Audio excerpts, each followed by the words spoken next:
Welcome to the journey. Have you ever made a decision that didn't feel like your own?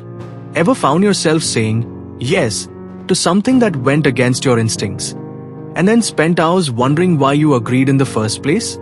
Perhaps you walked away from a conversation feeling drained, confused, or strangely guilty without knowing exactly what went wrong. That, my friend, may not have been an accident.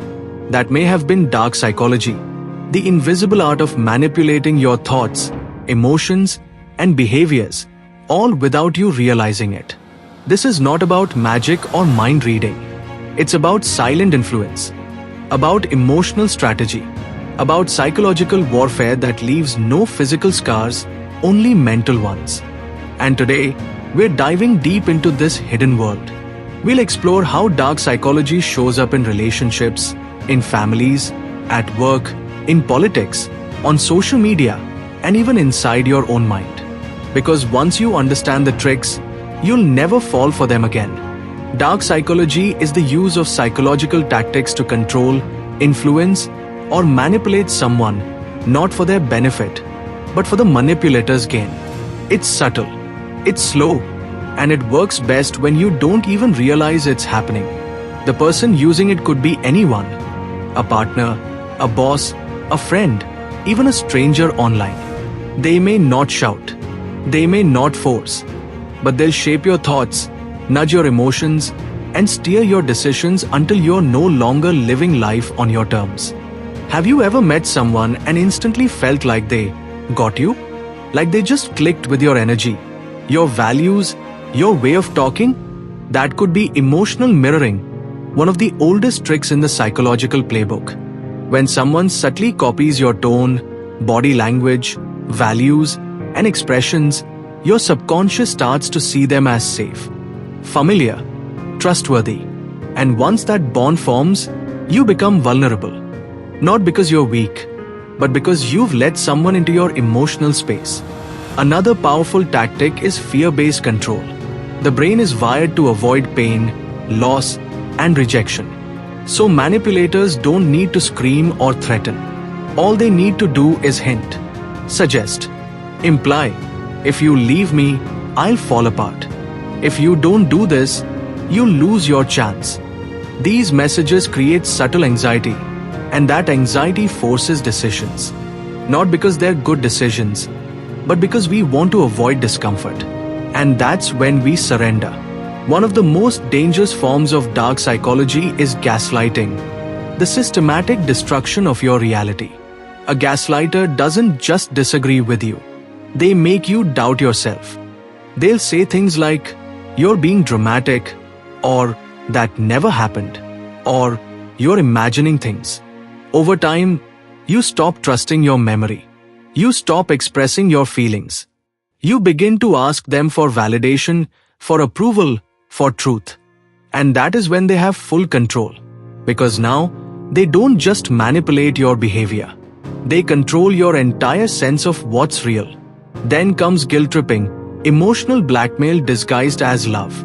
If you really cared, you would do this. "You're hurting me by saying no. You used to be different." These words are daggers wrapped in emotion. They make you feel responsible for someone else's happiness.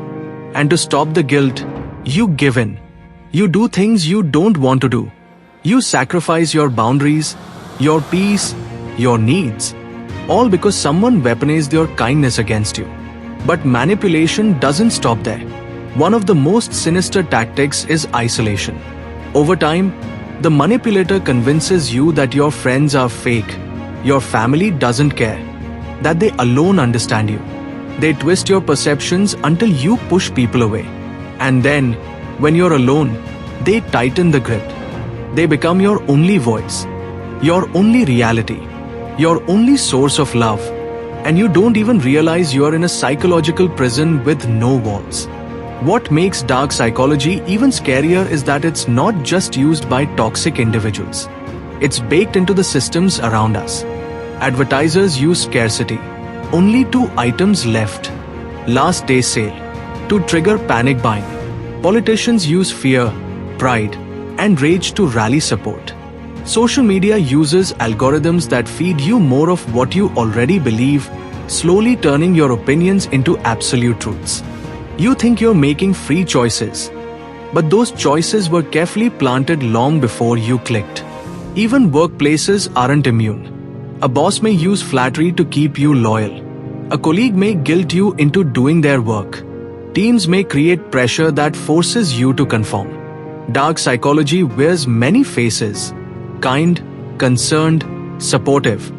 But underneath, it's still manipulation. So the question is, how do you protect yourself? How do you stop being a puppet in someone else's game? It starts with self-awareness. You need to know your emotional triggers. What makes you say yes when you mean no? Is it fear of rejection? Fear of conflict? Need for validation? Until you know your buttons, someone else will keep pushing them. Next, you need boundaries. Firm, respectful, unapologetic boundaries. Learn to say no without explanation. Learn to walk away from conversations that feel draining. And most importantly, stop thinking that protecting your peace is selfish. It's survival. Another shield against manipulation is critical thinking. Whenever you feel pressured, slow down. Ask yourself, why am I doing this?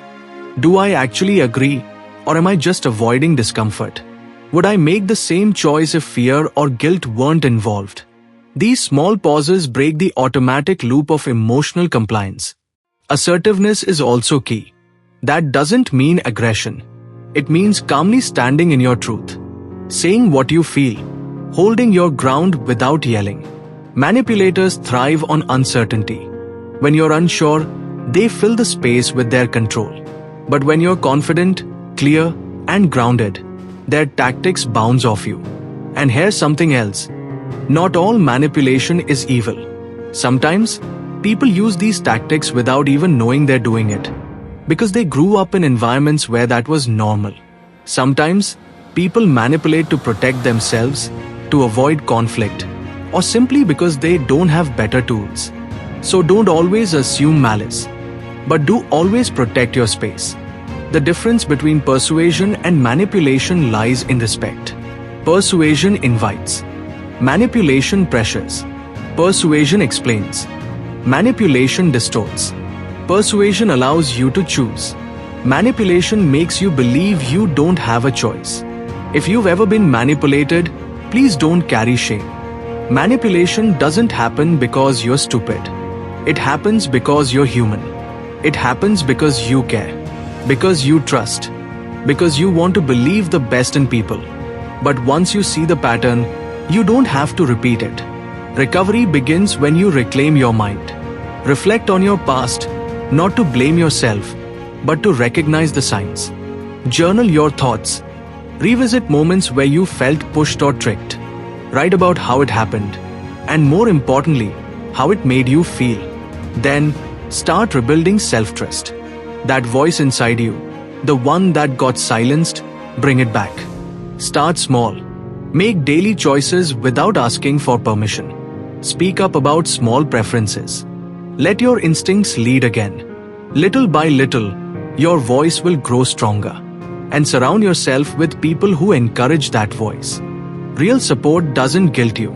It doesn't confuse you. It doesn't make you feel like you're walking on eggshells. Real love gives you space to think, to grow, to be. Dark psychology wants you to stay small, unsure, and dependent. But knowledge is power. Awareness is freedom. And every time you pause, question, or stand up for yourself, you break the cycle. You step out of the shadows. You reclaim your story. So next time someone says, you're overreacting, or you're too sensitive, or you don't get it, stop. Breathe. Think. Maybe you're not wrong. Maybe you're just finally seeing things clearly. And maybe, just maybe, that clarity is the very thing someone wants to take away from you. Don't let them. You have the right to your mind, your choices, your boundaries, your peace. No one, no matter how clever, charming, or close, has the right to take those from you. So protect your mind like your most precious asset. Because it is. Guard your energy. Trust your gut. Speak your truth. And when necessary, walk away without guilt. Not everyone deserves access to your thoughts. You don't owe your attention to people who play games with your emotions. Your time is valuable. Your peace is sacred. Your mind is yours. And you get to decide who lives in it. Not everyone should. So if you've ever been trapped in a cycle of emotional confusion, if you've ever silenced your truth just to keep the peace, if you've ever felt used, guilt, gaslit, or controlled, let today be the turning point. Awareness is the first step. Courage is the second. And reclaiming your power, that's the journey we are walking together. Thank you for being with me in this journey. Do like, share, and subscribe for more content that empowers your mind and spirit.